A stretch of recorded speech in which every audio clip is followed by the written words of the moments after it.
Здравствуйте, ребята! Начинаем нашу трансляцию, посвященную саморазвитию, духовному поиску, духовному росту, самомотивации и так далее. Я не знаю, о чем сегодня будет наш вебинар. Надеюсь, он пройдет интересным. Посвятите его хочу по традиции нашим ответам на вопросы, которые вы задали мне под сегодняшним постом, который я опубликовал в Facebook в своей группе Дуйко Кайлас и РТЕ. Прямо сейчас я открою эти вопросы вот так, чтобы видеть сразу же трансляцию, и начнем. Ла-ла.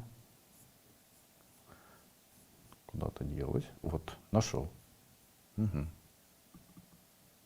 Итак, первый вопрос. Татьяна Немерченко. Здравствуйте, Андрей Андреевич. Расскажите, пожалуйста, об обряде убирания зла. Кому особенно полезно будет в нем участвовать? Что такое зло? Вот смотрите, как у человека устроена его жизнь. Когда человек, допустим, живет, и у него появляется ощущение, не может успокоиться, срывается на ребенка, не может все время на кого-то злиться. Там, женщина живет, все у нее хорошо, муж любит, дети хорошие, на ребенка срывается, на мужа срывается, не может понять, чего хочет в жизни. Или там живете, потом непреодолимо хочется вам то выпить, то загулять, то там кому-то, на кого-то злиться начинаете, беспокойство возникает, тревожные состояния возникают, переживания и так далее. Не везет тотально, дома что-то возгорается, все время режете себе то палец, то ударяетесь пальцем, попадаете в неприятности. Это все называется одним словом зло. Вот это зло, это тот обряд, который я буду проводить. Вот грубо в комплексе все вот эти проявления зла я постараюсь во время этого обряда убрать. Использовать я буду методы, которые связаны с преподношением, то есть будет установлен алтарь, преподношение и призывы духов, и после этого просьба их умилостливиться и так далее. Все, в общем-то, неоднократно я проводил уже, все работает хорошо. Сергей Гончар. Здравствуйте, Андрей Андреевич. Почему, когда нахожу работу, не хотят оплачивать в конце месяца?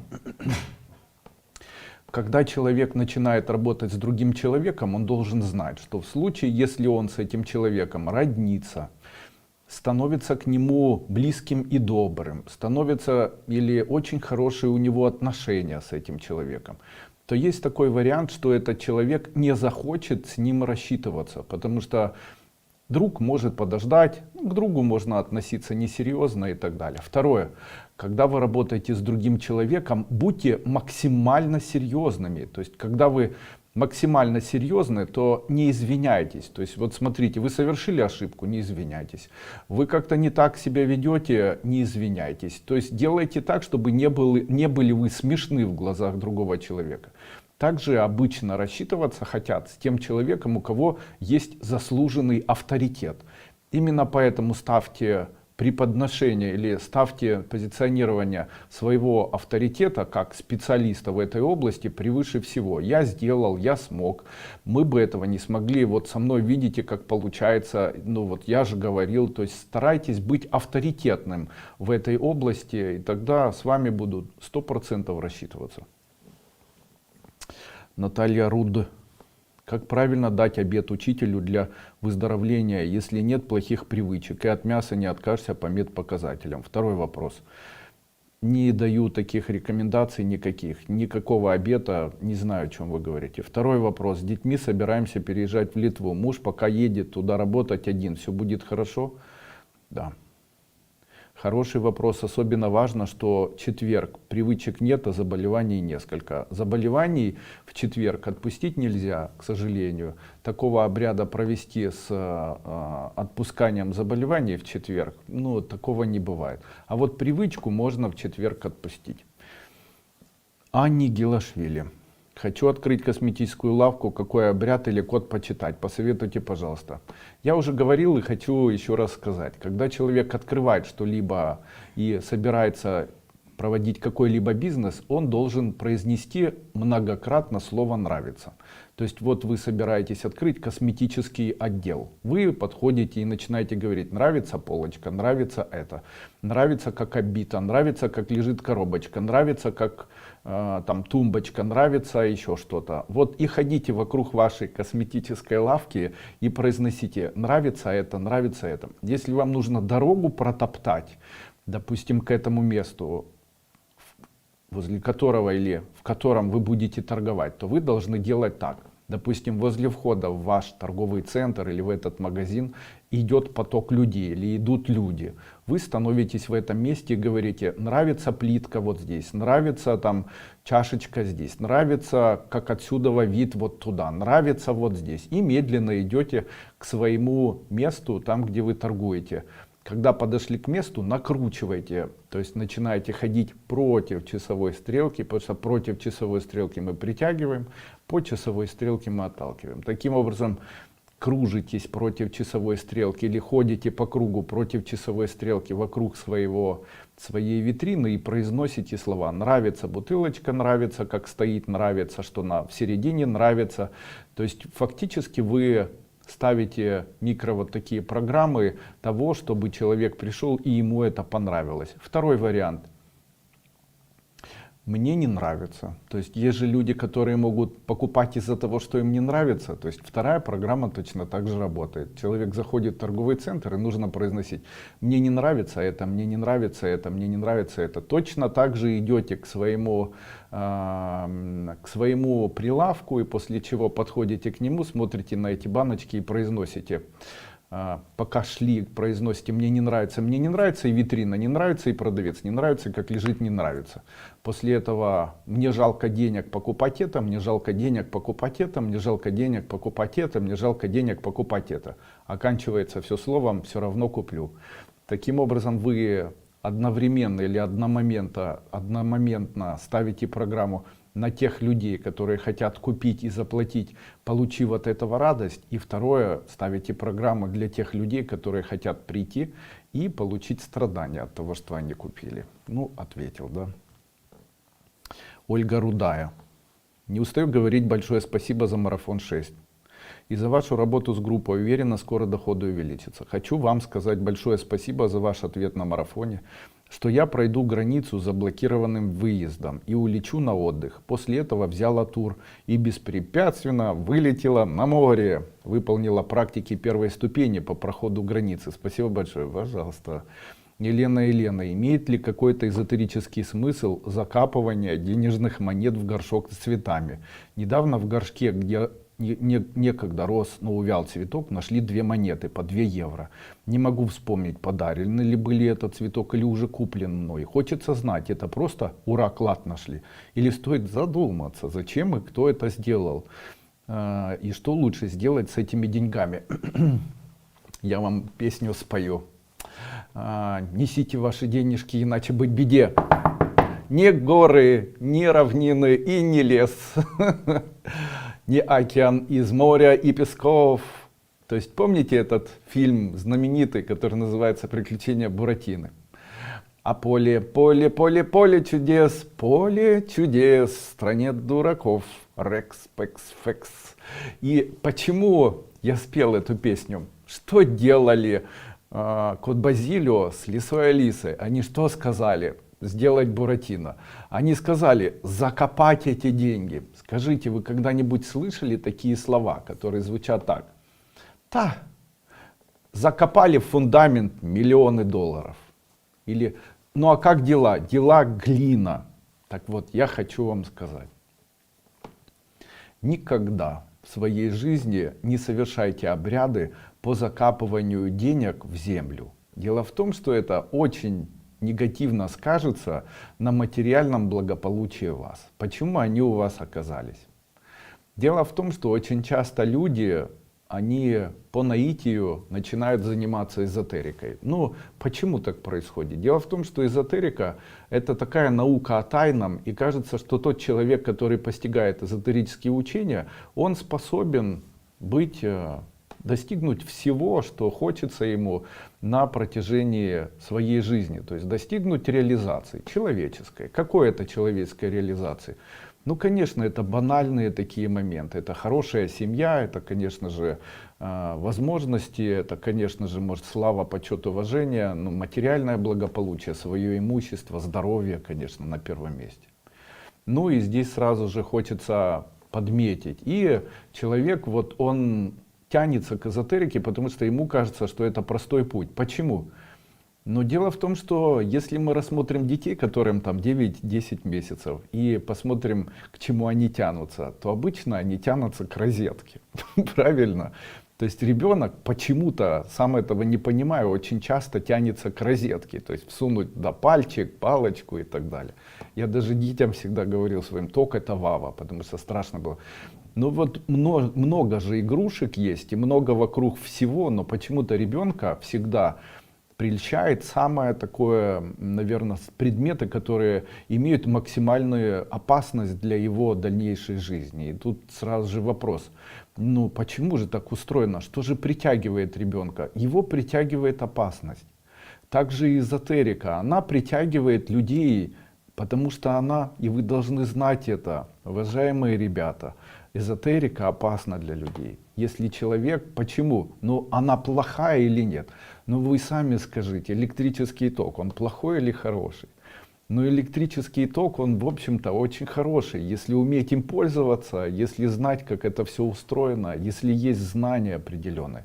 А люди начинают делать так, они говорят: но мы как малыши будем всовывать в розетки. Что я в этом случае подразумеваю или имею в виду?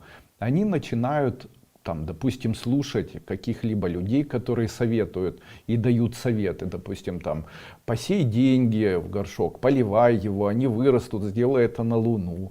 Я такие книжки тоже читал. Почему такое появляется? Ну, на самом деле, те люди, которые это советуют, они никак не связаны с эзотерикой, они являются инфобизнесменами. То есть они для себя придумывают ни на чем не базирующиеся идеи, которые в дальнейшем пытаются вот таким образом продавать страждущим и нуждающимся, для того, чтобы эти нуждающие и страждущие покупали у них с возможностью дальнейшего, а там хоть что хотят они, пусть то и делают.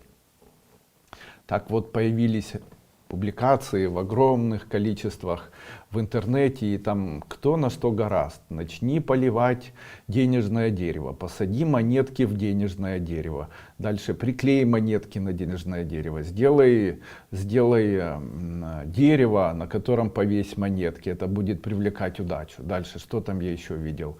Рог изобилия, который сверху льется деньгами и всем остальным. Я хочу вам сказать, все эти эзотерические практики лживые, и они на самом деле очень вредят человеку, потому что рассмотрим по очереди. Когда труп закопали, то что с ним происходит? Если труп закопали, то он там в земле распадается и становится частью земли. А если что-либо хорошее или плохое положить в землю, то что произойдет? И хорошее, и плохое будет умерщвлено. Земля большая такая энергия, которая все умудряется успокоить и превратить в себя. Она всепоглощающая мать. Есть даже обряд такой: берется рисинка, и человеку крест-накрест вокруг бородавочки мамочка или бабушка вот так трет, после этого завязывает ниточку красную вокруг рисинки, подносит к земле, там где есть такая земля немного увлажненная, и говорит, закапывая в ямочку: пусть распадется рисинка и ниточка и бородавочка, и после этого ее сажает. А теперь вот смотрите, человек берет, допустим, монетку, что фактически обозначает магию денег или денежную энергию, и после этого ее в землю кладет. И эта энергия начинает влиять, совпадая с энергией Земли. Каким образом? Земля поглощает, Земля истощает, Земля разрушает.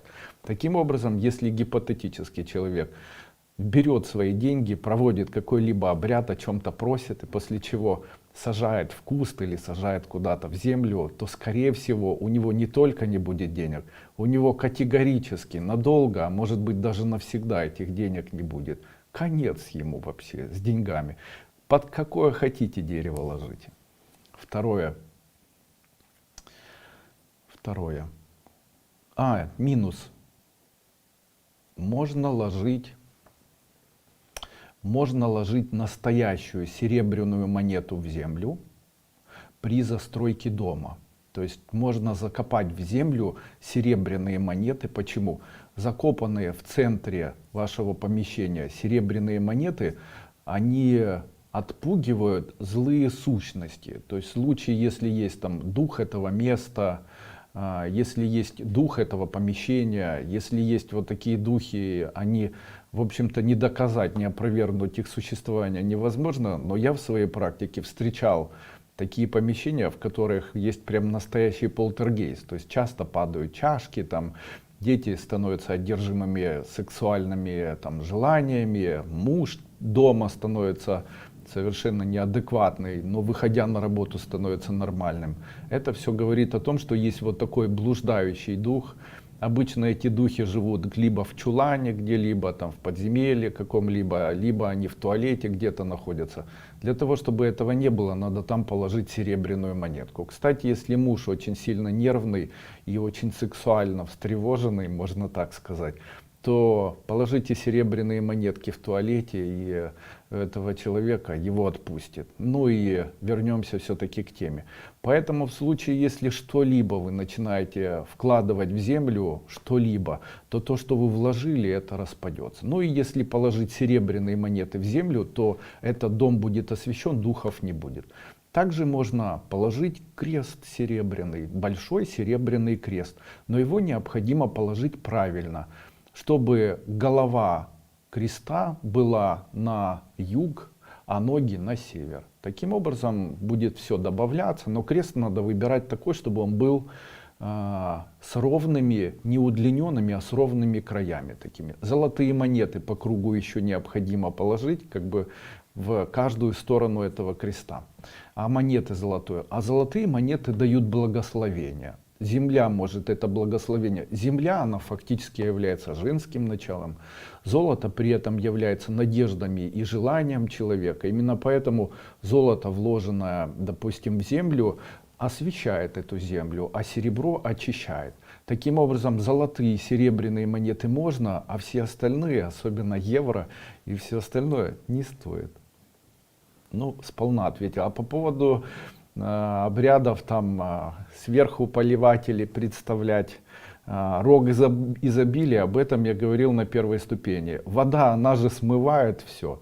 Но именно поэтому, если вода смывает, то тогда вода смоет. Если представлять деньги, которые вокруг вас текут, то это вода, они утекут в никуда.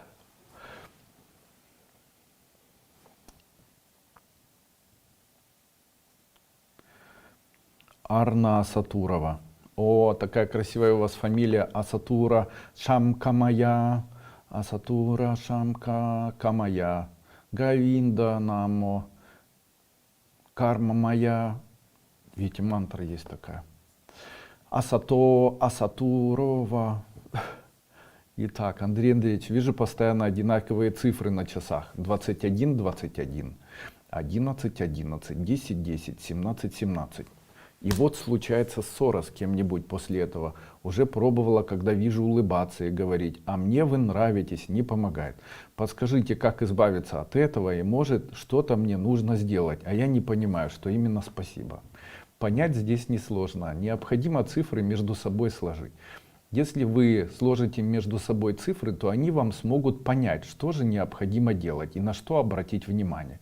Итак, если у вас при складывании цифр получается цифра 1, и эти цифры попадаются, то вам необходимо обратить внимание на свое здоровье. Меньше есть, больше спать. Если цифра 2, то это говорит о том, что вам не нужно занимать деньги. А также это говорит о том, что нужно обратить внимание на то, что не отдавайте деньги никому, не платите в это время никому. А если цифра 3, пришло время обратить внимание на то, что вам нужно срочно сделать какое-то действие, но при этом это действие делать с большими усилиями. Если у вас четверка, то четверка говорит о том, что вы, скорее всего, будете конфликтовать с кем-то, с кем живете под одной крышей. А если 5 получается, а если 5, берегите деньги, а если 6, берегите свою семью. а если 7? А если 7, то берегите от несчастных каких-то перемен, которые могут произойти с вашими близкими, мужем и детьми. А если 8? А если 8, это говорит о том, что необходимо для семьи больше внимания и больше тепла, потому что переругаетесь из-за этого. А если 9? А если 9, нужно дать им больше любви и быть более самоотреченными по отношению к ним, больше рядом с ними находиться. А если 10? А 10 это 1. А если 0? Не бывает такого. Ну что, хотелось бы, знаете, что вот такое мне сказать? Я уже говорил об этом, хотелось бы сегодня, наверное, какую-то тему при этом рассказывать. При этом в вебинаре рассказывать. Ну и, наверное, одной из тем могла бы быть тема, вот, допустим, муж и жена живут совместно. И они, конечно же, друг друга любят. Проходит какое-то время, и после этого она начинает обижаться, он начинает как-то так сторониться ее. И появляется такое вот ощущение, которое я обычно называю отчуждением. То есть не близки, не близки. И тут вопрос такой, кто или какая сила или что мешает вот этим отчуждениям между мужчиной и женщиной, которые происходят? Можно ли в данном случае им как-то помочь? Да. Почему это отчуждение происходит? По моему мнению, я считаю, что это наработанный внутренний эгоизм. То есть человек просто эгоистичен. То есть я, для меня, мне там и так далее. То есть вот эти вот слова, они заставляют человека думать, что его можно любить за что-то, что к нему плохо относятся, что он не может все время дарить любовь и так далее. И вот этот эгоизм, его можно полностью уничтожить, если тот человек, который обижается, или тот человек, который испытывает гнев, этот человек начинает быть ближе к тому человеку, с которым он живет. Не стесняйтесь быть ближе, не стесняйтесь гладить тех людей, которые вас обижают. Не стесняйтесь, рука-то у вас не отвалится, слушайте. Становитесь ближе. Дело в том, что и мужчина, и женщина, они могут быть ближе, и все, что их сдерживает, это только их эгоистические вот эти состояния. На самом деле, с кем бы и как бы вы ни жили, найти в себе силы быть более теплым, быть более милосердным, быть более хорошим, найти можно. Поэтому вот мой совет такой для всех людей, кто с кем-то живет: друзья мои, будьте более милосердными и будьте более близкими к тем людям, которые называются для вас близкие. Всех денег не заработаете, а вот погладить, за ножку подержать, там, за ручку подержать, поговорить перед сном о чем-нибудь без слов, а я, а ты. При чем тут а я, а ты? Есть сейчас этот человек, он рядом с вами, он же с вами, но раз он с вами, то он и вы заслуживаете этого. Поэтому побольше тепла.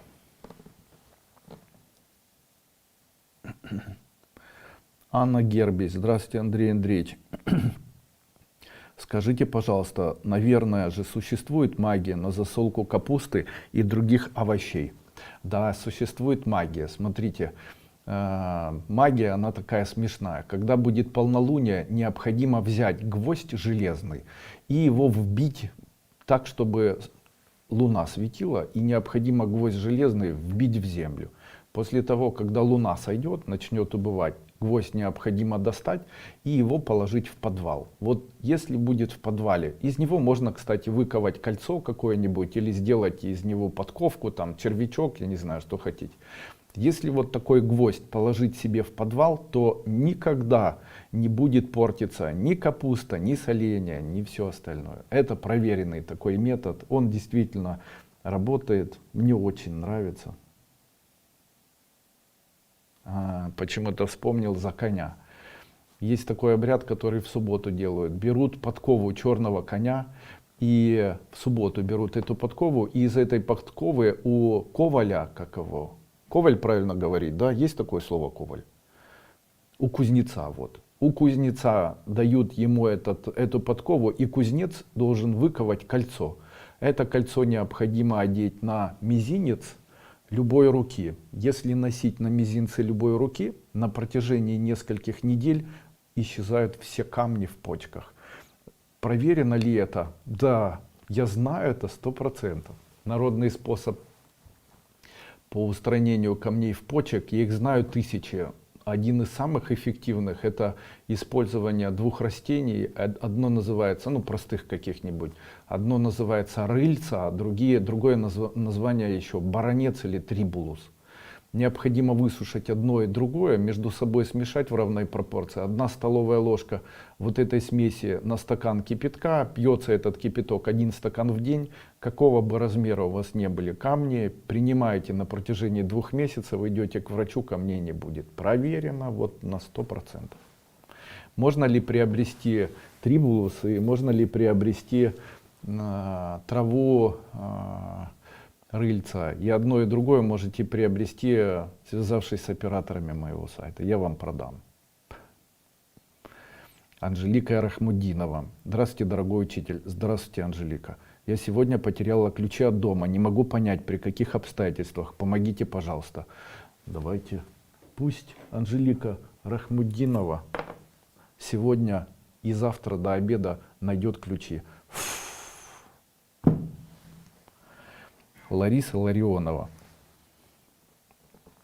Подскажите, пожалуйста, если можно, как помочь дочери 42 года выйти замуж? Не было никогда, но есть сын 23 года. Спасибо большое, удачи во всем. Я когда-то целый семинар такой записал. Вы знаете, мне бы хотелось вам искренне помочь, но дело в том, что это не проблема такая вот щелчка пальца. И нет такого вот единого, наверное, метода, который бы помог женщине на 100% выйти замуж. Но все равно одно «но» есть.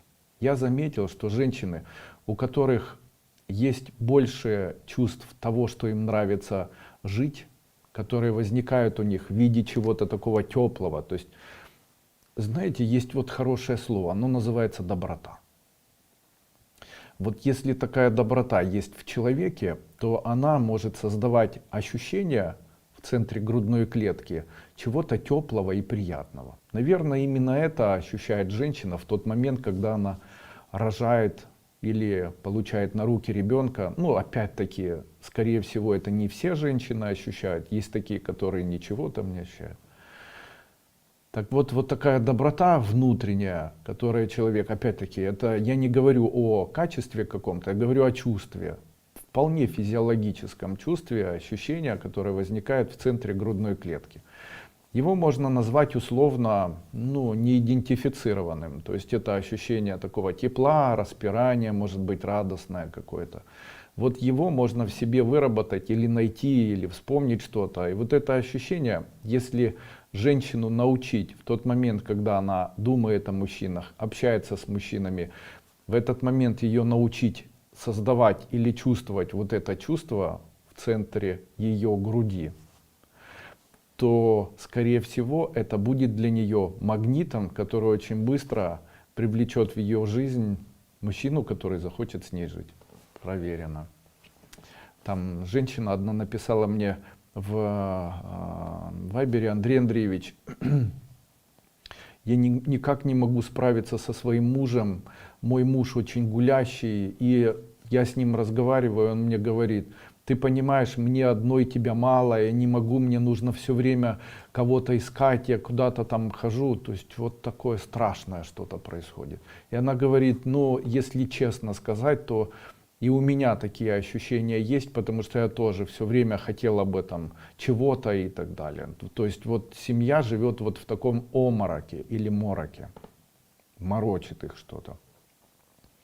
Если что-то, что может помочь. Знаете, это очень полезно, то, что я сейчас скажу. Почему? Наблюдая вот сейчас за молодыми людьми, взрослыми, собственно, мужчинами, я очень часто, вот я приведу пример, допустим, Фейсбука. Вчера мужчина, который нравится мне, он хорошо пишет, книгу недавно написал, он там группу ведет, у него и огнетерапия, не знаю, Гена. Он там пробует огнем и мечом убирать, ну без меча ладно, огнем убирать у человека какие-то совершать обряды, убирать у человека проблемы в жизни и так далее.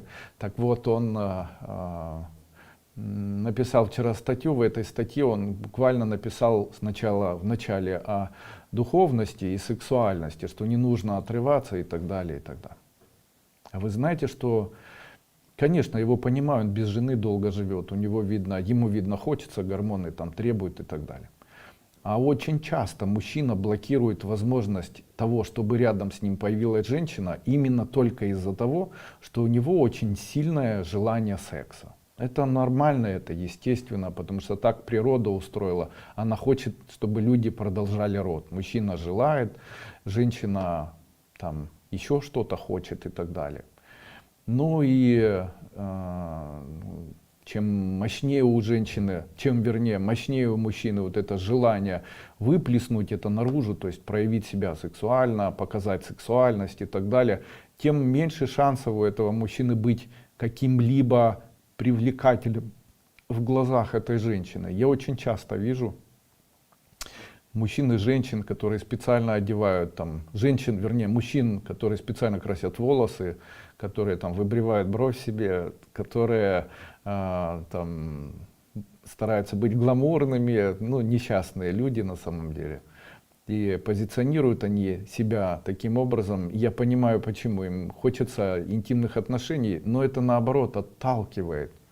Женщин это отталкивает.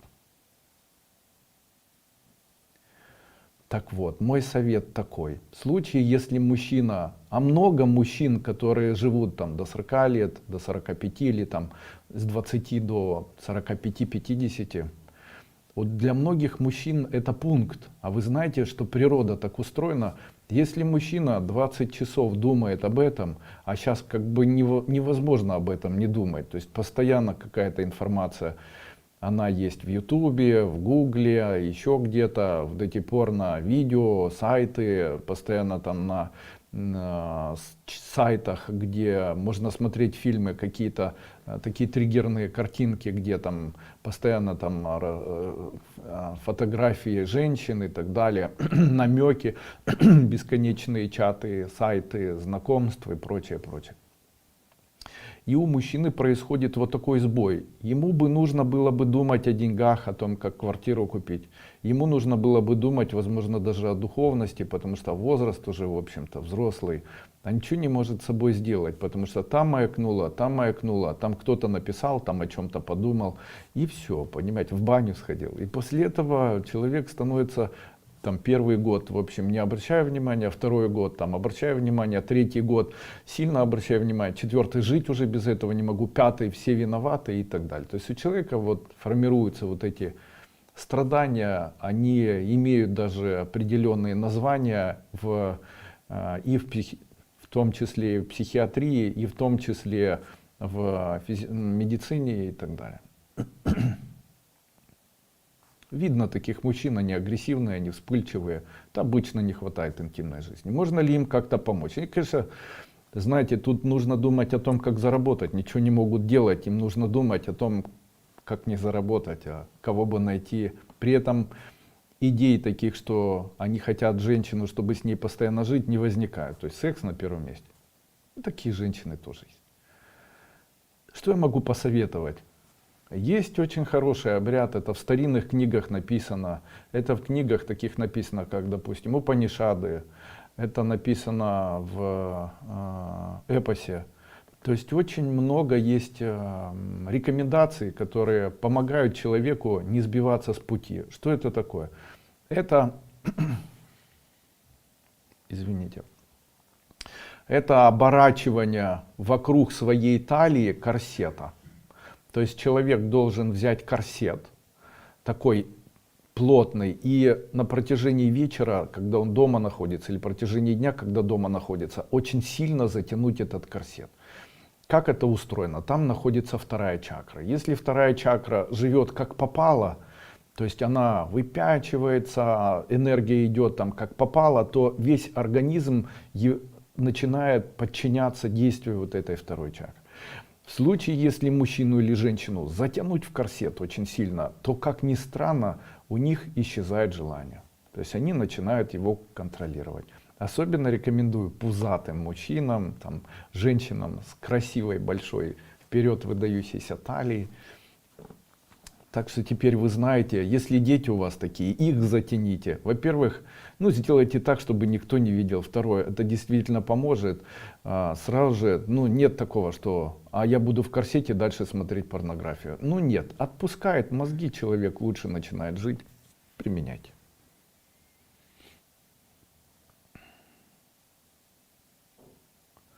Натали Найден. Добрый день, Андрей Андреевич. Добрый день, Натали. Скажите, пожалуйста, как убрать обвисшую кожу рук? Спасибо за ответ. Обвисшую кожу рук убрать никак нельзя. Нет таких вариантов.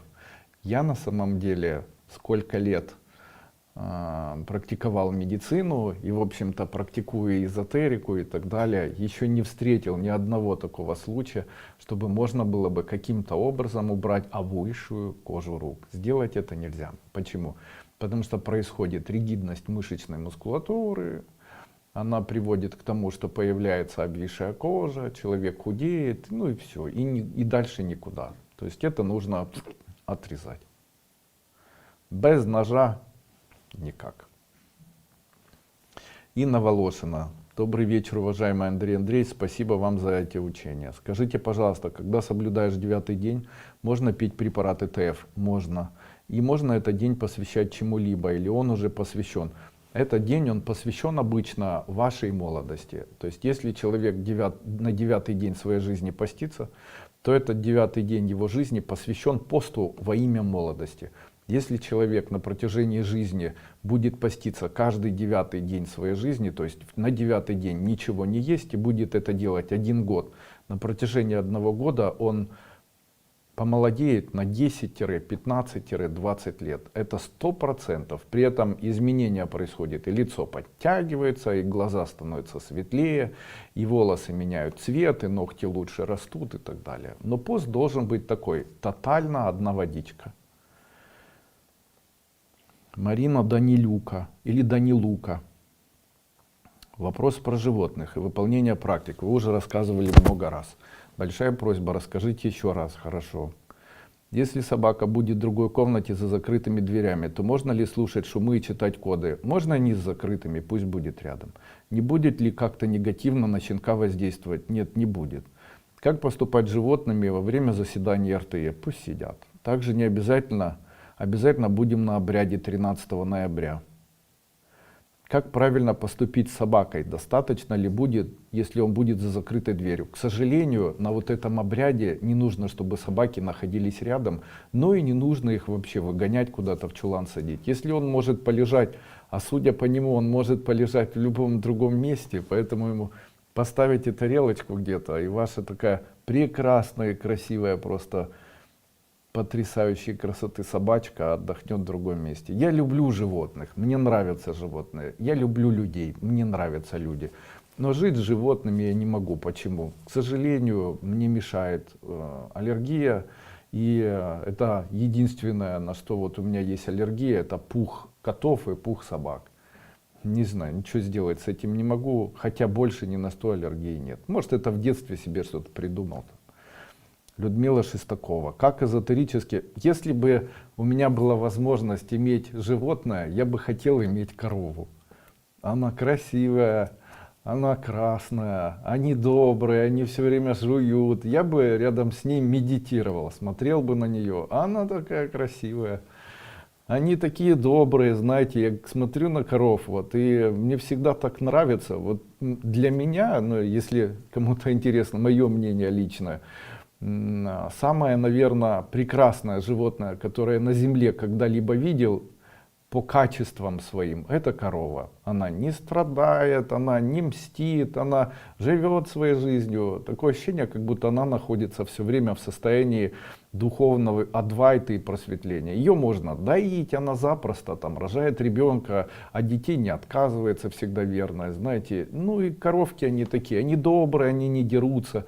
Могла бы лягнуть сильно, но обычно этого не происходит. Они такие теплые.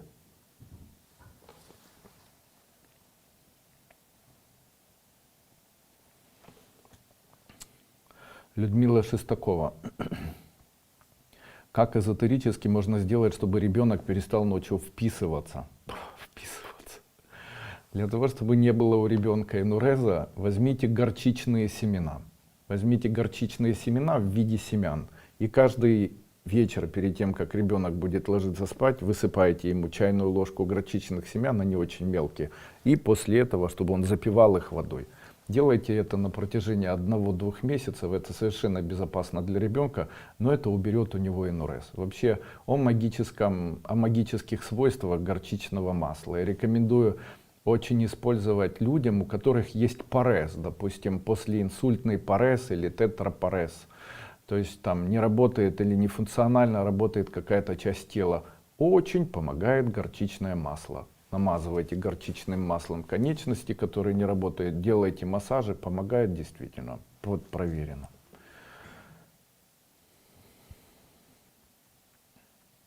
Ирина: здравствуйте, Андрей Андреевич, благодаря вашим советам нашел новую работу. Спасибо.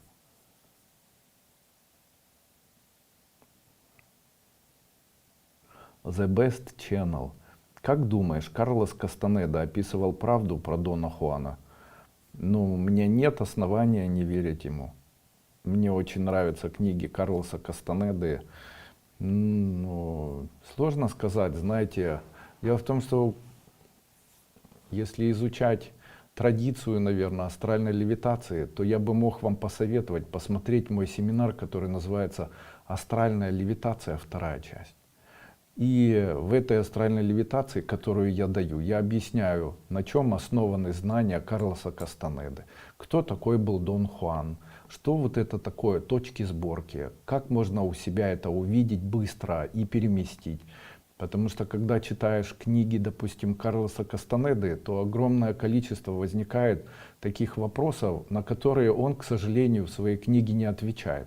То есть ощущение всегда остается. Да, он объясняет и даже рассказывает, по словам Дона Хуана, как это выглядит, допустим, история о точке сборки, история о строении энергетического кокона, ну и много там вот этих моментов всяких, история по смещению центра или центра восприятия.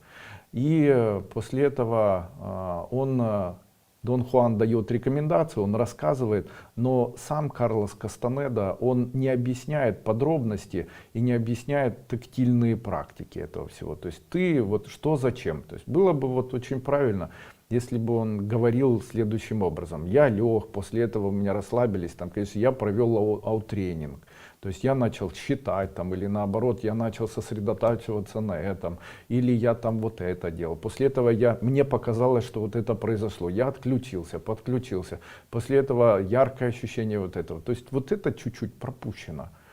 Я понимаю его, потому что он не ставил своей задачей обучать людей в этой книге. Он ее старался сделать так, чтобы это было просто историей, которая не нагружает людей. Ну а люди, которые немного нырнули уже в эту тему, они ищут там возможности. Но на самом деле, скорее всего, сам Карлос Кастанеды не ставил задачу обучать с помощью книги. Это была просто его история жизни, и ему не хотелось кого-то отдельно обучать ченнелингу или астральной левитации и так далее. А так, в общем-то, я не возражаю, мне нравится. Я вообще поклонник всевозможной эзотерической литературы, очень много читаю и могу вам, если хотите, показать свою библиотеку с этими книгами. Этих книг очень много, причем они на разных языках есть. Я с удовольствием читаю на разных языках, носителем являюсь нескольких языков. И, конечно, глядя, допустим, на новые выходы книг, на старые, у меня есть постоянно книги, которые мне нравятся, допустим, там какая-нибудь там практическая магия Папюса, или там открытие третьего глаза Сахарова. У меня есть книги там от всех, кого только можно, даже Трехлебова, знаете. То есть мне всегда это интересовало. Интересно мнение другого человека. Я когда это читаю, то у меня нет такого состояния, что я буду говорить, что нет, это неправда. Почему? Вы знаете,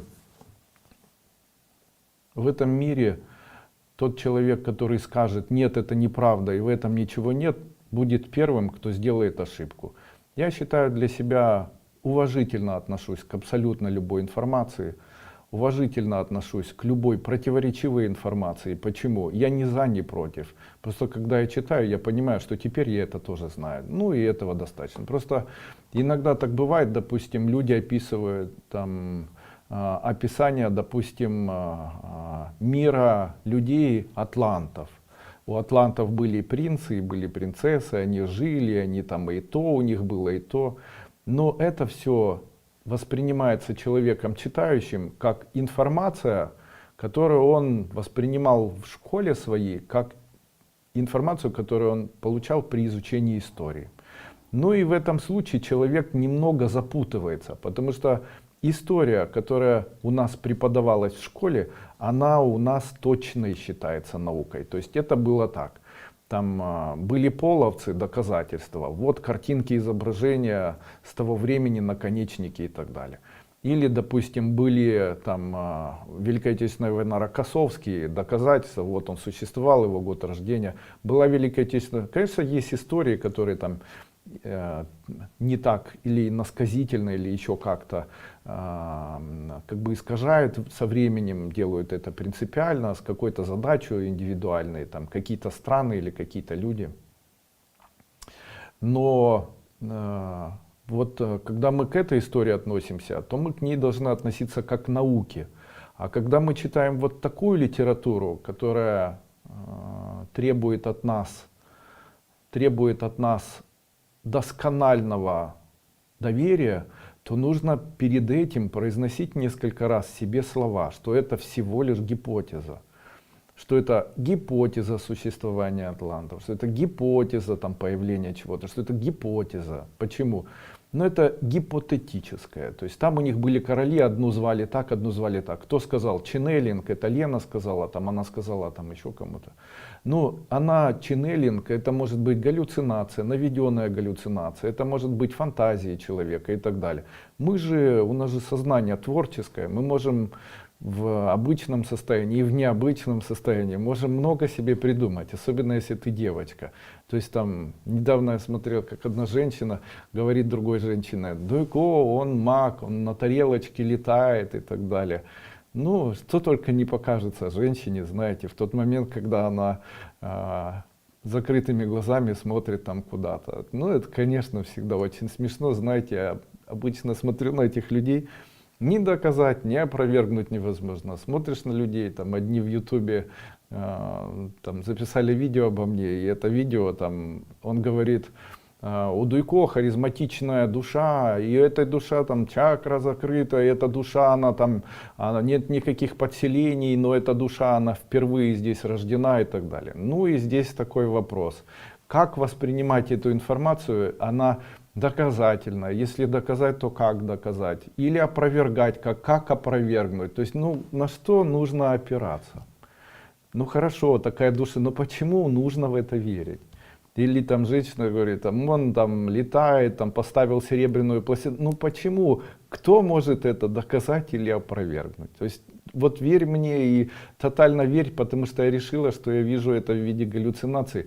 Но я понимаю, что там два человека, размещенные в разных комнатах, видят одни и те же картинки, которые касаются какого-то одного определенного человека. После этого сравнили между собой, и там из этой всей информации, 20% этой информации, она между собой подтверждается.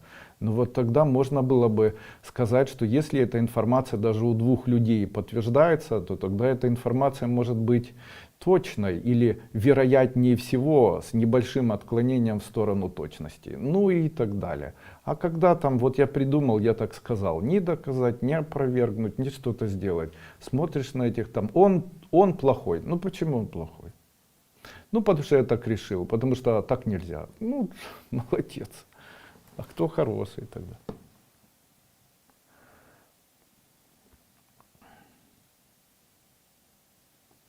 Ольга Сергеева. Андрей Андреевич, добрый вечер. Сахалин с вами в моем лице. Так люблю Сахалин. Скажите, пожалуйста, как полечить ячмень, веко отекло, а на другом глазу мошки вижу, как будто что-то мешает, потрешь глаза, а как будто нормально. Берете 3 пальца, вот так к веку плюете и плюете назад. Потом моете руки с мылом, потом правой рукой то же самое. И тоже моете. В течение дня завариваете обычный чай черный и его прикладываете. Все это очень-очень поможет. Андрей Андреевич, помогите, пожалуйста, пилонефрит замучил, чем полечить? Самый простой метод лечения пилонефрита — это заваривание очень крепкого черного чая. Проверено, пейте чефир. Если вы болеете пилонефритом, чефир за 3-4 дня убирает любой пилонефрит. Вот доказано, 100% проверено. В случае, если человек пьет чефир, пилонефрит исчезает. Стоит ли нам, ученикам, изучать Каббалу?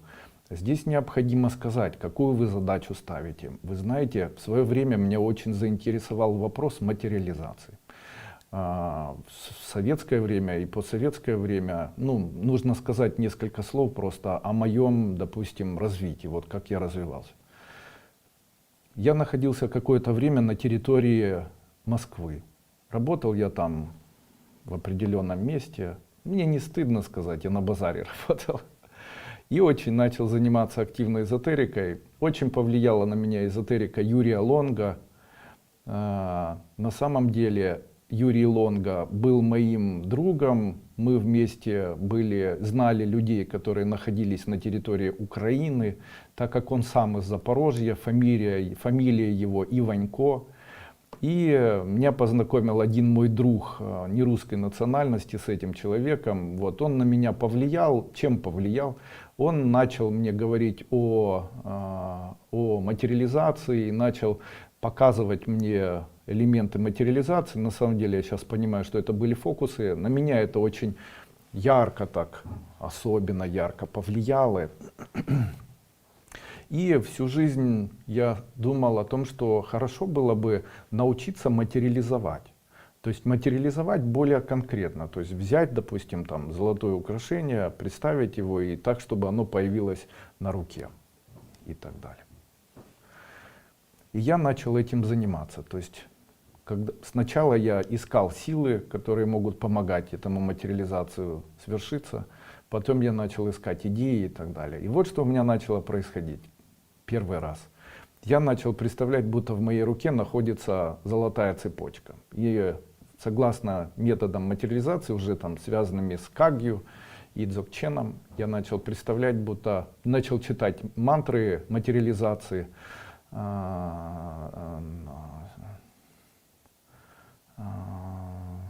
Акасая намах, какие-то там Ом Хрим, Акасая намах, Ом Хрим, там, в общем, поочередные вот этим Ом Будхаю Кехунза, Ом Пемаю Кехунза,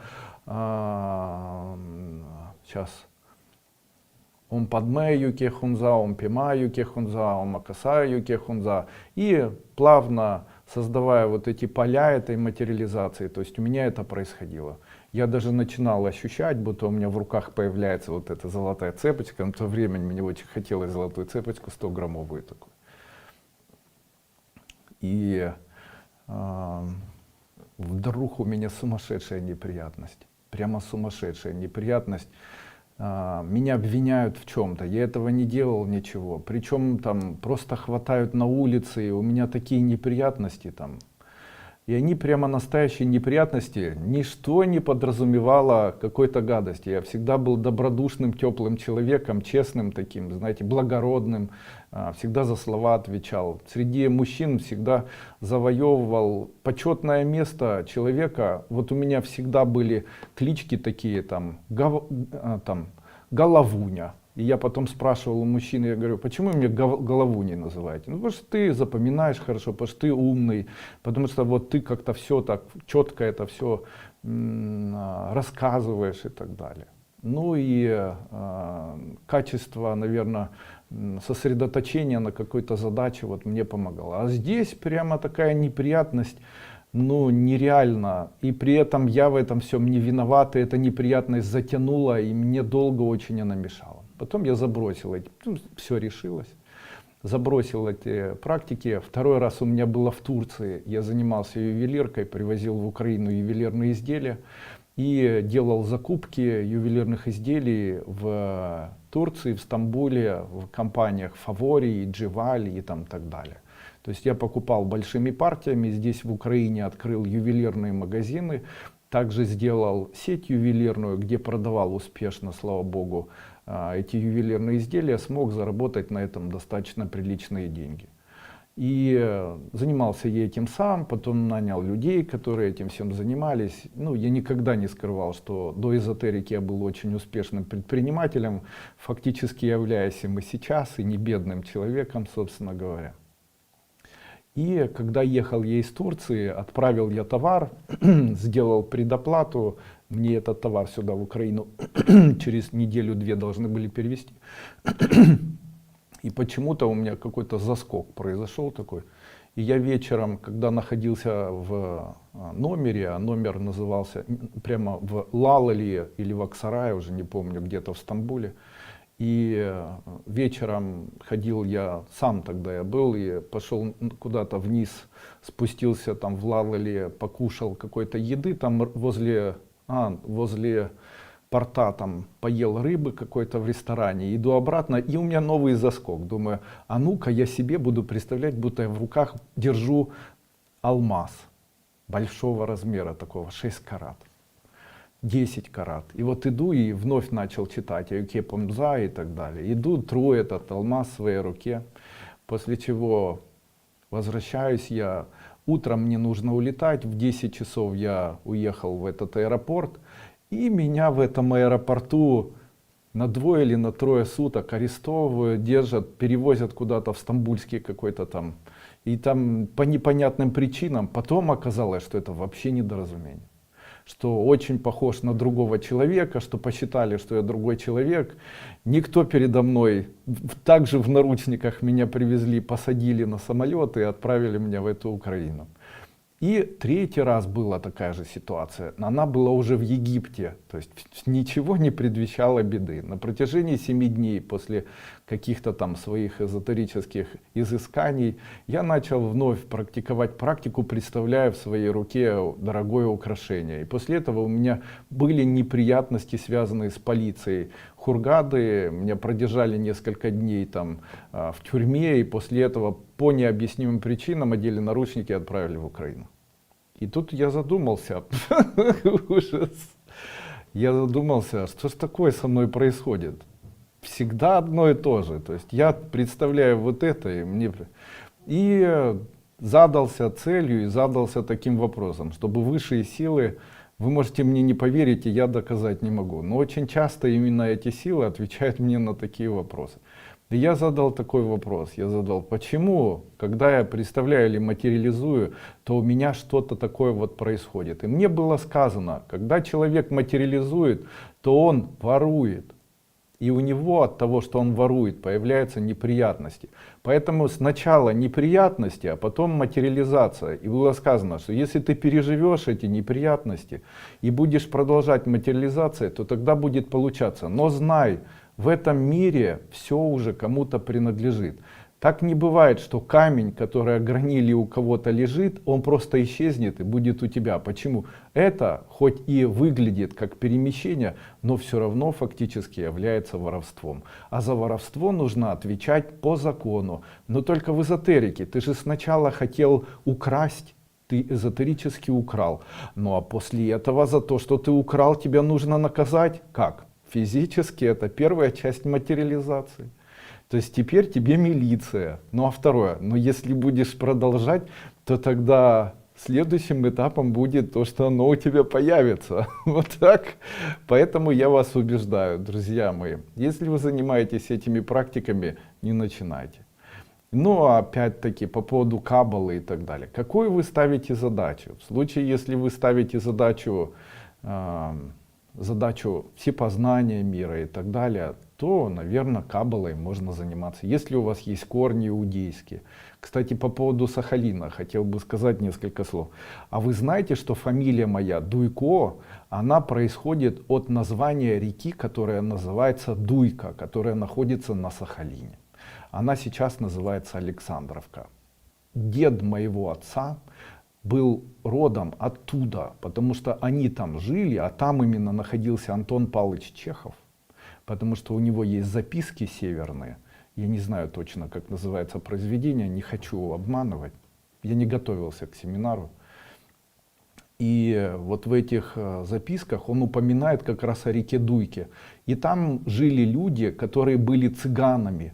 И вот эти цыганы, которые там жили, они сильно выпивали, много гадали. И это мои предки. Они потом переехали, вначале они переехали в Николаевскую, сначала переехали, вначале они жили там где-то в Венгрии, а после чего переехали уже сюда. Ну и фамилия, она до момента вот этого деда все были Дуйками, а потом стали Дуйком или Дуйко. А уже сама фамилия это, она, знаете, как часто в советское время делали ошибки. Ну и когда в очередной раз паспортистка написала вместо Дуйка Дуйко, уже все махнули рукой и там сказали, пусть так и будет.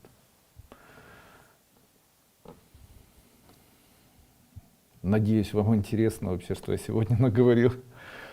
Здравствуйте. При чтении мантр и кодов четки после этого можно носить на себе. Увеличивается эффективность в этом случае или нет? Когда человек читает на четки коды или мантры, то после того, когда он начитал, он должен эти четки положить куда-то и не носить на себе. Если человек начинает носить на себе, вот что происходит. Вот, допустим, железное кольцо. Мизинец в васту связан с планетой Раху. Влияние планеты Раху зависит от того, насколько этот мизинец длинный. Ну и вообще влияние происходит через мизинец. Это может привести человека к тому, что у человека происходят неприятности. То есть у него происходит там ухудшение здоровья, появляется у него заболевание артрита, артрозы, начинают отеки происходить, невезение в жизни. И вот рекомендация, допустим, для того, чтобы этого не было, необходимо одеть железное кольцо на палец. И тут вопрос, а что же делает железное кольцо? Оно-то при чем? Дело в том, что когда человек одевает железное кольцо, то энергетически вот эта часть пальца исчезает. И на нее, то есть он становится как бы без вот этого мизинчика. И энергетически на вот палец этот воздействовать уже невозможно. Таким образом, я как бы себе отрезал этот палец, одев на него вот такое колечко. Теперь на меня ни уран, ни кету воздействовать не будет, ни мару. И вот так происходит вот такое магическое воздействие. Кольцо при этом должно быть железное. Также происходит, когда человек, допустим, одевает на себя четки. В случае, если он надевает четки вот так на шею,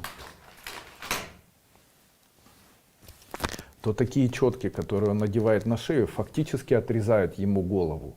И мантры влияют на вот эту часть тела, а на эту уже влиять не будут. Поэтому носить не нужно. Точно так же ни в коем случае нельзя наматывать вот так четки и носить на своей руке.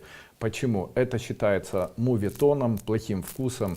И дело в том, что четки это элемент священный. Ну вот представьте себе человека, который, допустим, который ходит в церковь. Этот человек в церкви молится какой-нибудь иконе, допустим, иконе Божьей Матери, там, или иконе там, неупалимая там, Купина, не знаю, есть такая или нет, семистрельной Божьей Матери. Вот. И он молится рядом, там, семистрельная Божья Матерь, спаси и сохрани, спаси мою семью, спаси и сохрани, пусть никто не гуляет, пусть там Купидон не стреляет, пусть в жизни везет и никто никого не убивает.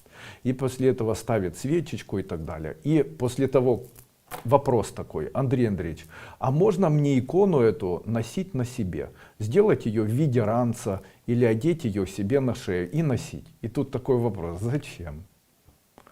Зачем? Ну, чтобы она влияла. Ну, зачем? Ведь она влияет в тот момент, когда пришел человек в церковь, который находился рядом с такой иконой. Как же она будет влиять, если ее на себе носить? То же самое, ну, конечно, не то же самое, конечно, утрирую это все, но где-то то же самое Где-то приблизительно похожее происходит, когда мы носим вот эти предметы ритуальные. Не стоит этого делать. Отработали с этими предметами и все. Но есть еще один нюанс.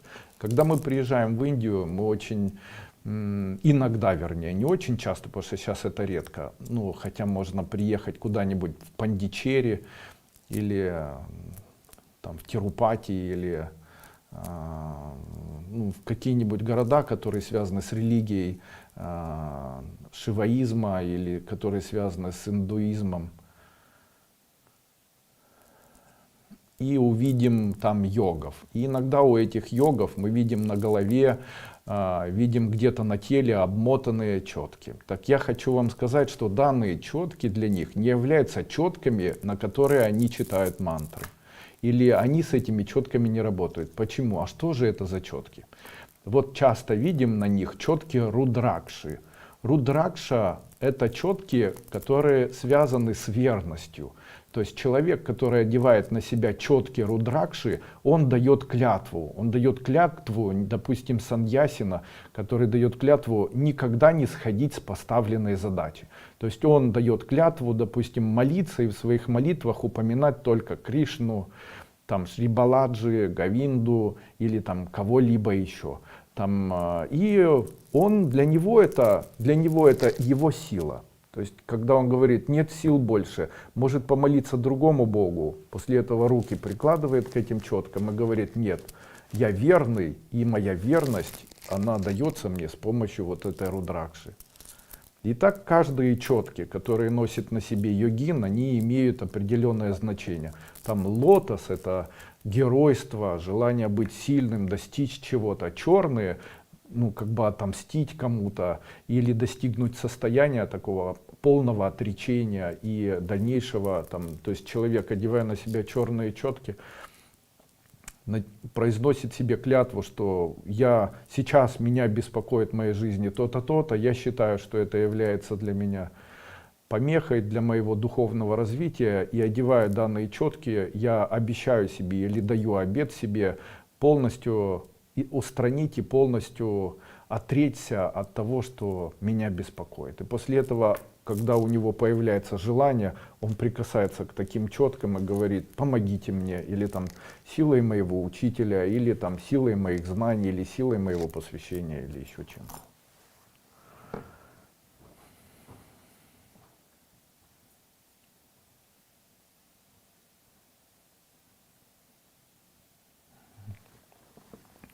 Я записала мантру для снижения веса. Правильная она. Сансиачих нахпайтунду. Правильная. Сансиачих нахпайтунду. Неопалимая купина. Это такое растение. Ага, есть такое. А, точно. Которое выделяет газ. Точно, точно. Точно, точно. Да, я извиняюсь. Добрый вечер, учитель. Очень много вопросов остаются без ответа, а много вопросов повторных. В связи с этим вопрос. Нельзя ли, чтобы неотвеченные вопросы приходили ответ на электронную почту? И тут такой ответ сразу. А вы мне скажите, а как же, кто же должен это все писать? То есть вы считаете, что я должен посвятить себя исключительно отвечанию на эти вопросы? Как? А как же кормить семью? Тут смотрите, я сегодня это все провожу, и я же вам ничего не предлагаю, ничего не продаю. Как же вы, вы теперь говорите, Андрей Андреевич, а давайте вы ответите на все остальное в письменном виде, в письме и так далее. Ну так что вы мне работу нашли, теперь я должен безвозмездно все отставить в своей жизни, сесть и отвечать на вопросы людей. Как же я буду зарабатывать?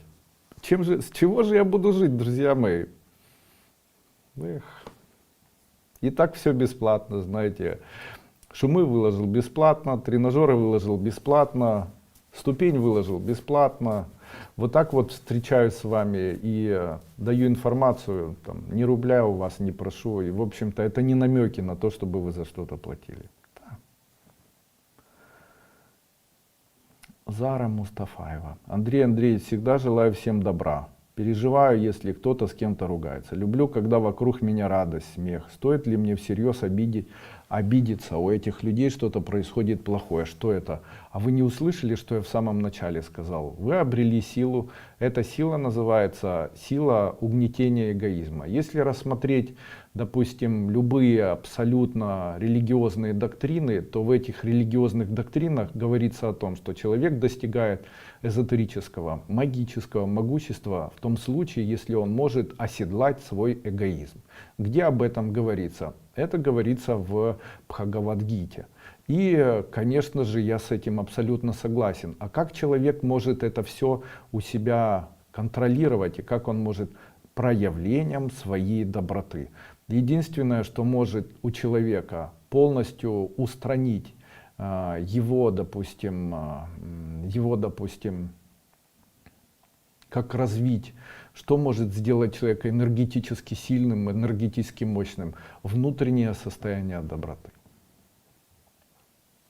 Я хочу вам утвердительно на 100% сказать, те люди, которые говорят, что мы жахнем, мы еще что-то сделаем, и там как-то сделаем плохо этому человеку, перед вами сидит человек, который проводит обряды и который проводит целительные сеансы одновременно с 10-30 тысячами человек. Вы видели сами, как я это делаю. После этого у меня не то, что не меняется настроение, чувствую себя хорошо. У меня есть дар. Чем больше плохого в мою сторону, тем я богаче. Именно поэтому я заинтересованный человек, чтобы появлялись люди, которые меня ненавидят, не любят, которые вредничают по отношению ко мне, которые готовы там сжечь, палить или еще что-то делать. Вот когда такие люди находятся, они всегда находятся в эзотерике, конечно же, такое бывает, вот недавно ситуация такая была, то я им очень благодарен, потому что чем больше они будут фыркать и там, чем больше будут заниматься энергетически со мной, тем внешне я буду становиться красивее. А 50 лет, понимаете, охотиться еще и помолодеть, и быть красивым, и быть там счастливым и так далее. Ум же только начал появляться, а еще ж тело хочется, чтобы оно и красивое было, и там спортивное и так далее, а заниматься этим не хочется. Но один вот из возможностей — это магия. То есть если находятся такие люди, которые меня ненавидят и не любят, ура, наконец-то. Но вот было бы еще хорошо, если бы они еще и делали, а то они делать не хотят.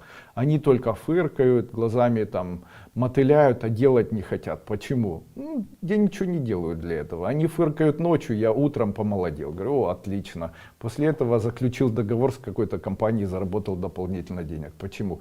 Кто был на марафоне 6, знает, как я это делаю и понимает четко, как я это произвожу. Как вы относитесь к желанию Ам Кашпировского полететь на Луну и оттуда полечить людей?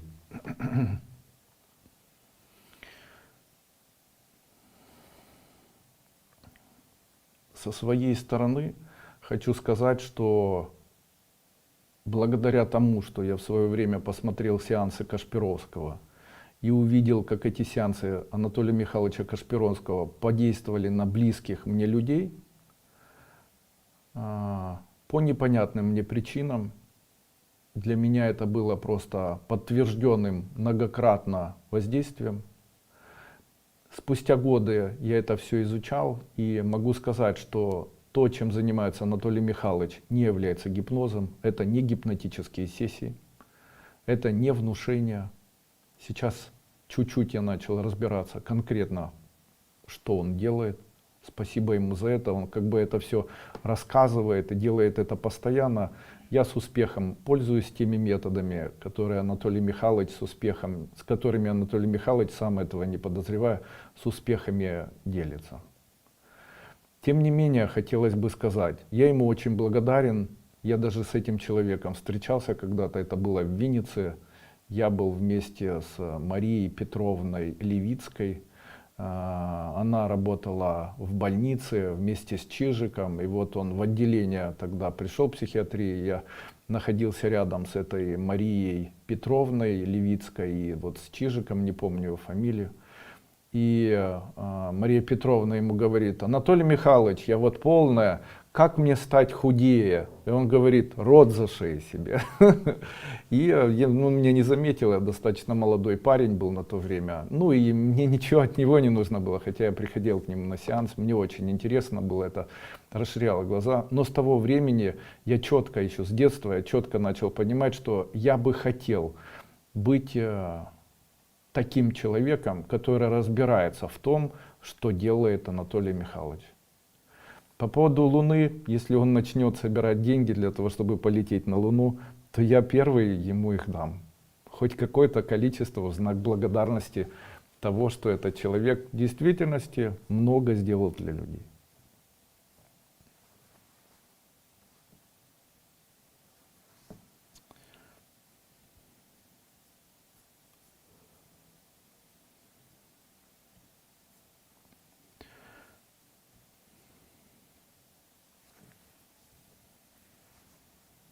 Надежда Мурша. В длительных поисках работы. Созваниваюсь, договариваемся, вроде хорошо.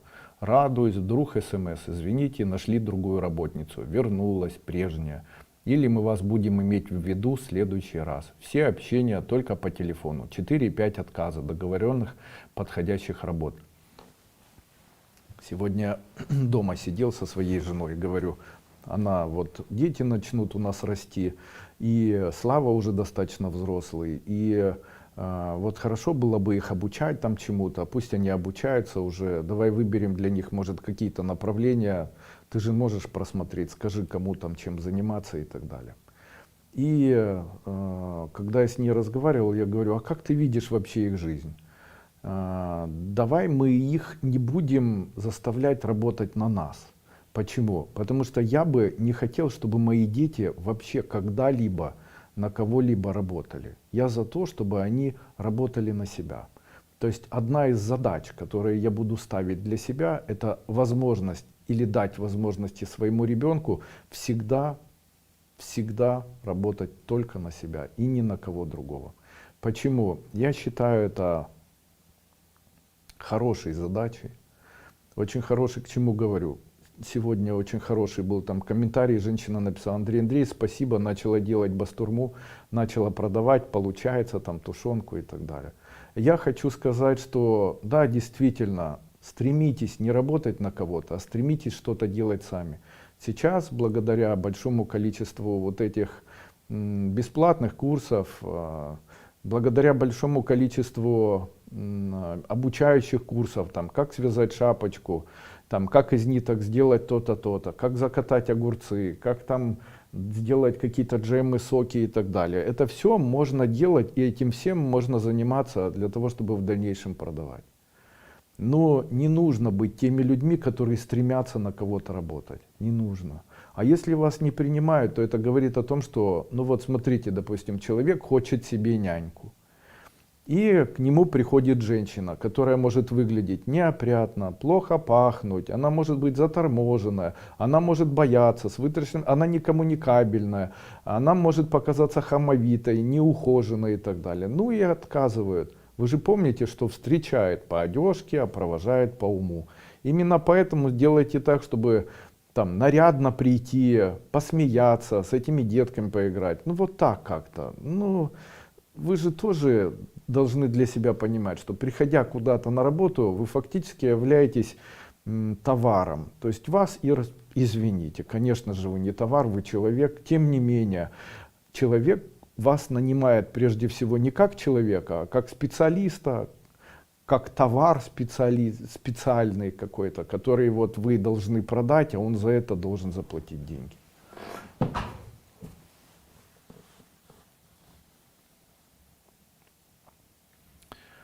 Доктор, спасибо за шумы от кашля. Так много дней кашляла, стала слушать шумы и вуаля, кашель ушел. У меня умер брат, 4 года плохие отношения, совсем не чувствую вины перед ним. Ну и правильно, должна ли я просить прощения? Нет. Хотя не знаю, что, если вижу его и сыновей виновниками нашей с ним войны. Зачем мне это, скажите? Наталья Красовицкая, ученица 6 ступени. Подскажите, учитель, нейрографика так волшебно, как ее преподносят? Конечно, если человек изучает нейрографику, то это может быть действительно для него волшебным. Вы понимаете, вы мне сейчас задали такой вопрос. Андрей Андреевич, а художник это по-настоящему хорошая специальность или плохая? Потому что есть такие художники, чьи картины могут стоить 10 миллионов долларов. Я вам хочу сказать, конечно, я согласен с этим. Художник это очень хорошая специальность. И вы устраиваетесь в школу, где вас где берете обучение, как рисовать. И у вас, вернее, как там писать полотна. И вот вы изучаете это 3 месяца, а потом мне говорите, что я 3 месяца изучала, но у меня полотен не выпустилось, а что я сделала, никто не хочет купить, а я уже... Все это вранье, потому что я не верю, что были люди, которые могли так писать полотна, что их полотна могли продаваться за 10 миллионов долларов, за 100 миллионов долларов. Это брехня, это обман, так не бывает. Так же и здесь. Вы знаете, чем бы человек ни занимался, он должен знать, что он должен быть одержимым этим.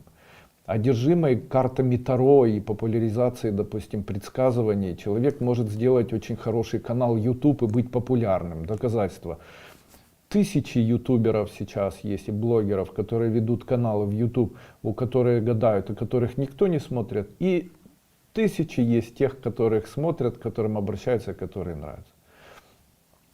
Таких, как я, наверное, миллион уже, знаете, уже, по-моему, эта ниша, она дуется и скоро треснет по швам, потому что только, я не знаю, человек не сведущий, там, не читавший ни одну книжку, начинает предлагать курсы или начинает рассказывать в Ютубе и о эзотерике, и о магии, о христианстве, и там какие-либо там концептуалы давать, и свои авторские разработки, и коучинг и так далее. То есть огромное количество информации. И так. Но дело в том, что разница в этом всем имеется. Какая? Я хочу в пример поставить Веру Хубилашвили. Она ученица школы, насколько я помню, по-моему, 5 ступеней закончила. 2 раза была у меня на курсах по ясновидению. Очень знаменитый астролог, она преподает и принимает в Москве, очень хорошо ко мне относится. Может, относилась. Ну, думаю, что относится. Она очень теплый, хороший человек. Мне очень нравилась как человек. Я думаю, где-то ей был полезен в ее жизни. И когда вот она приехала в свое время, пусть она мне извинит, если увидит это видео, ничего плохого не расскажу. Когда она приехала в свое время, она мне сказала: Андрей Андреевич, у меня никак не получается. Уже много лет пытаюсь, и много лет записываюсь, и много лет на это деньги трачу, и много лет и так далее. И я ей сказал: скажи мне, Вера, ты фанат этого? Она говорит: я такой фанат, и я увидел в ней вот это, то, что вижу в себе. Фанатизм, веры в то, что ты занимаешься тем, что правильно, и что может помочь, и что нравится. И вот этот фанатизм, он может толкать. И я ей сказал тогда: если ты фанат, то тогда не сворачивай, потому что все дело времени. Если фанатично точить ножи каждый день, то ты научишься их точить так, как самый лучший специалист. Кем был Леонардо да Винчи, кем был, допустим, наверное, Микеланджело, они были фанатами. Кем был Моцарт и Шопен, они были фанатами. Один умудрялся с помощью музыки создавать праздник, другой с помощью своих хрустальных пальцев и хрустального инструмента создавать хрустальные звуки, которые создавали у человека печаль и путешествие такое лирическое, и куда-то водили. Наверное, таким же фанатом был Петр Ильич Чайковский. Ну, такими фанатами были, наверное, и Лев Толстой. И такие фанаты, вот они и создают это все. Когда человек говорит, можно, нет, или там получится, не получится, нейрографика, готовы в этом быть фанатом, готовы 3-4 года просто так положить своей жизни в ни во что, не зарабатывая на этом деньги, но четко продвигать с вытаращенными глазами, там, предсказывать, еще что-то делать. Не знаю, к сожалению, что такое инфографика. Вячеслав Гунько. Я смог избавиться от родового проклятия, которое было на мне с рождения только в 32 года. Из-за чего такая сложная карма у меня? В моем роду все положительные люди. надо на все вопросы отвечать. Когда человек говорит, нет, я не хотел бы сказать вам, что не было у вас никакой кармы, все это чепуха, ерунда и так далее. Возможно, она есть. Возможно, она действительно вас мучила. Возможно, а возможно и нет. Вы понимаете, гипотетически можно предположить, что, допустим, то, что происходит с человеком, это совпадение. Это звезды, это и карма, и еще что-то, еще что-то. То есть можно сказать, что может быть все что угодно. Поэтому я бы вот так, наверное, не сводил бы все к одному. Я все же думаю, что все связано с человеческим переживательным аппаратом. Если у человека появляется больше позитивных эмоций, то жизнь выравнивается и становится лучше. Онкологически больные люди — это люди бесконечно злые внутри себя. Ни на что, просто так. Сами при этом могут быть очень хорошими, внешне добрыми, а в середине то раздражение, то там ненависть, то и это прямо кипит в них. Но оно внешне может даже не проявляться.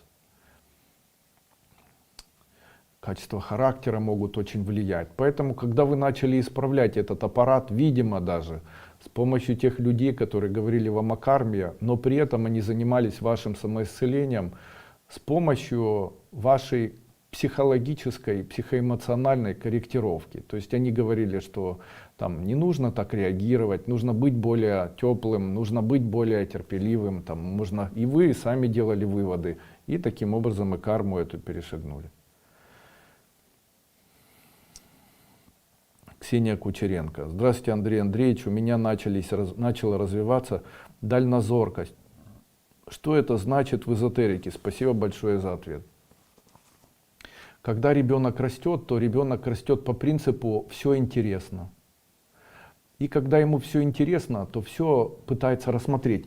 Ой, какая ручка! Видите, ой, какая ручка! Когда человек живет на протяжении своей жизни, он с временем своей жизни обретает опыт. И этот опыт начинает его тяготить. То есть мне уже сложно и это, да, и это уже видела, это я уже знаю, и что я не видела солнца, не видела еще чего-то. И это и приводит к тому, что в дальнейшем развивается дальнозоркость. То есть зачем вам рассматривать, если вам не нужно?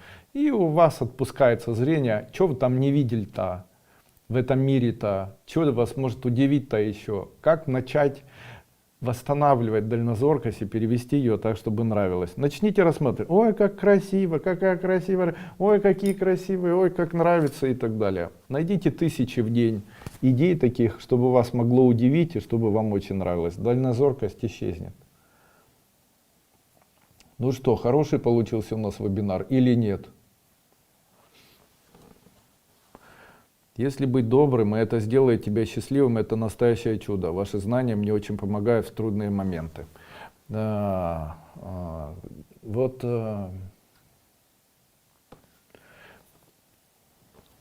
я очень простой человек.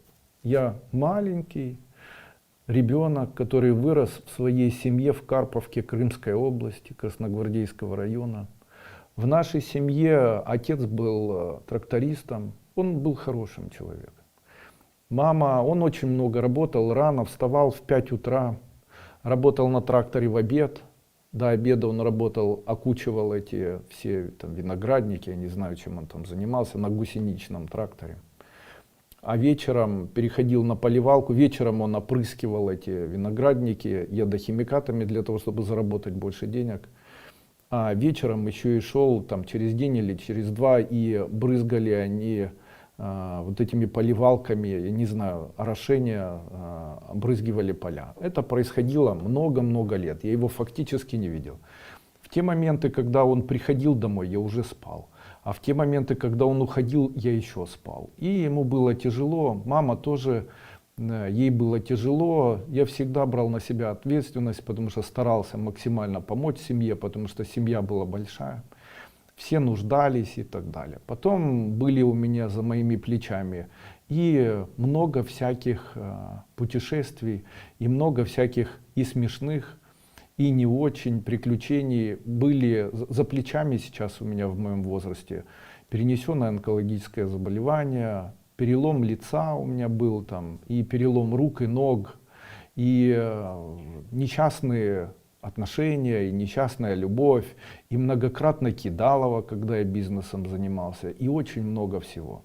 Очень часто я опускал руки, потому что мне казалось, что Бог несправедлив ко мне, что это все полная ерунда, что вообще это вся вымышленная духовность и церковь. Вырабатывало это все во мне гнев такой, гнев несправедливости по отношению и к Богу, и по отношению и к миру и так далее. К чему же я стремился? Как обычный человек, который живет самой обыкновенной жизнью, я всегда в своей жизни стремился к тому, чтобы у меня была семья. Я хотел, чтобы у меня было свое имущество. Мне хотелось, чтобы я зарабатывал деньги. Я хотел быть здоровым. А что еще нужно человеку? И это все создавало ряд вопросов. И эти вопросы каждый может найти в чем-то, или ответы на эти вопросы. Один человек, скорее всего, может их найти в том, чтобы, допустим, быть более целеустремленным, более жестким, может быть более активным, более хитрым и так далее. Кто-то может получить это в своей жизни просто так. Я же это делал с помощью эзотерики, которую эзотерикой, собственно, назвать сложно. Потому что те программы, которые я даю, их можно называть и по-другому. То есть, условно, моя эзотерика не эзотеричная. Поэтому в случае, если, допустим, там Александр, допустим, Либер там пишет, да он эзотерикой не занимается, это не эзотерика. Да, это не эзотерика. У него нет диплома. Какого диплома? Эзотерического нет. Или там вот этот мальчик Николай Чернов, он там, да, это он не маг, ну и что? Я вообще не знаю, кто я. Маг я, не маг, эзотерик, не эзотерик. Да, собственно говоря, мне это все равно. Почему? Потому что те идеи и те методы, которые я применял для себя в моей жизни, они помогли мне стать тем, кем я являюсь на сегодняшний день. Свои идеи, допустим, по ведению бизнеса я выложил в своей книге, которая называется «Доктрина бизнеса». Там ни одного слова об эзотерике. Свои идеи по магии в бизнесе я выложил в своей книге, в своем семинаре там, «Привлечение денег в жизнь». С практикой, которой меня познакомили когда-то в одном из индийских храмов, нечаянно попал вечером во время ритуала, который называется «Женитьба», где видел, как переодевали девочку, которая была Лакшми, и переодевали мальчика, который был Ганешей. После чего мальчики подходили к девочке, там, женились на них, одевали и там, проводили по кругу их вокруг алтаря. И девочки к Ганеше подходили, и там, это обряд, который называется «Женитьба». Я этот обряд переиначил, назвал его «Женитьба на деньгах», провожу его немножко в другом виде. Те методы, которые я принимал или применяю в своей жизни на сегодняшний день, сделали из мальчика, который, скорее всего, дальше бы, чем игра на трубе и баяне, дальше бы никуда не пошел, знаете. Оно позволило мне создать свой собственный бизнес, успешный. В раннем возрасте приобрести недвижимость, заработать огромный капитал, не занимаясь эзотерикой профессиональной, не преподавая ее, вылечиться от заболевания, которым я страдал и которое не давало мне шанса для жизни. Да, я не говорю, что я исключительно эзотерикой смог вылечиться. Нет, это не так. Я смог вылечиться, и эзотерика дала мне силы бороться. Она дала мне надежду на то, что можно справиться с этим, и дала понимание, где же все это, как же с этим всем необходимо было переходить. У возможности видеть немножко дальше, чем обычный человек, дает мне возможность не совершать ошибки, когда я начинаю заниматься предпринимательской деятельностью. Потому что очень часто так бывает, что человек делает один шаг вперед и 5 назад. Когда человек, допустим, который считает себя ясновидящим, который считает себя эзотериком, то этот человек должен быть примером. Каким? Лакшери. То есть он должен быть примером интеллигентности, богатства, здоровья, успешности, семейственности во всех ее проявлениях. Являюсь ли я таким? Для кого-то да, для кого-то нет. Но мне все равно. Почему? Я для себя являюсь и для своих близких. Я люблю маму свою, и я люблю жену, я люблю этих деток своих. Ну, как любой, собственно, мужчина. И тут можно сказать, а любой ли? Ну и вот во всем, знаете, так. Получается, вот эти идеи, которые у меня появились со временем, вот идея проявления добродетели, а является ли это моим? Но вы понимаете, в мире, в котором мы живем, уже ничего ничьим не является. Уже тысячекратно это все кем-то придумано. Но краски, они же тоже кем-то придуманы. Но каждый же рисует масляными красками свое полотно. Именно поэтому рычагов и методов миллион. Это кисти и краски. А уже кто для себя что нарисует, это уже опыт, знаете, сын ошибок трудных и гений парадоксов друг. Именно поэтому я никогда не говорю там, старайтесь, или это правильно, это неправильно. Я не знаю, как правильно, но то, что я сделал с собой, и то, как я это все сделал для себя, является для меня концепцией счастья. Почему я начал выкладывать информацию о своих учениках Игоре Мочеренко, Юрии Полякове и так далее. Ну и собираюсь дальше выкладывать дальнейшую информацию об учениках. Дело в том, что это доказательство того, что когда это срабатывает с одним человеком, то это может помогать и другим людям. Ну, я для себя решил, что раз мне помогло, может быть, это поможет кому-либо. Почему? Да, есть такие люди. Есть такие люди, которые могут называть себя благородными людьми. Почему? Ну, вы знаете, на сегодняшний день пенсионеры в наших странах получают по 1500 гривен, это там $30 в месяц. Хоть в России, хоть еще где-то. И те люди, которые приходят во власть, они 100% это знают. У меня сразу же такой вопрос. Если они это знают, почему они для них ничего не делают? То есть, как я бы, взрослый мужчина, имея такую должность какую-либо, жил бы, понимая, что большинство людей, пенсионеров, живут за чертой бедности? Ну, я бы не смог. Я бы не смог. Но а что бы я смог? Ничего. Я бы не смог, и саму систему я бы не изменил, и не пошел бы туда никогда. Почему? Мне гадко. Мне гадко понимать, что так много людей, которые там находятся, знают, что пенсионеры плохо живут. Мне гадко. Ну а как же человек может хоть что-то делать для окружающего мира?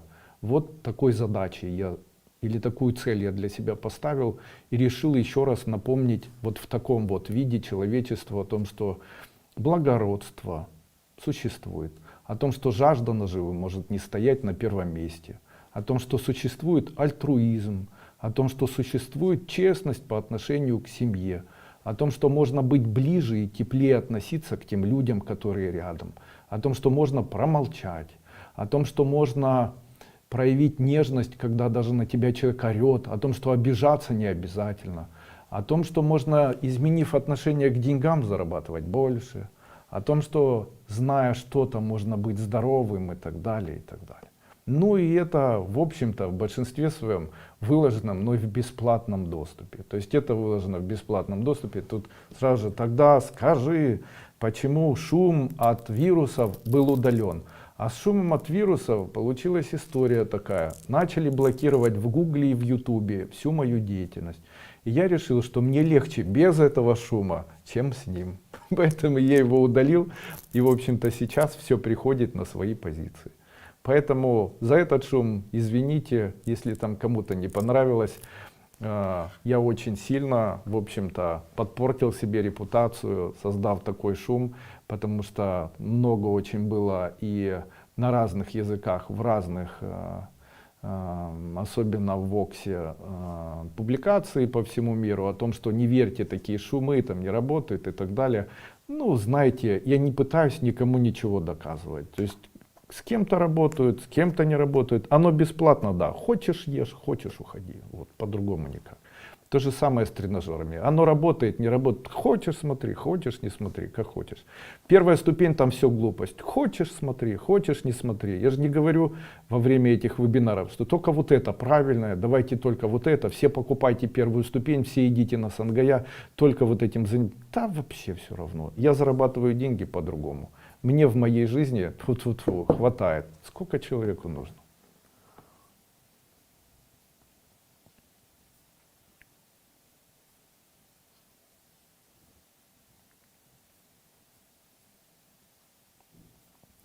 Ну все, на этом вебинар наш будем заканчивать.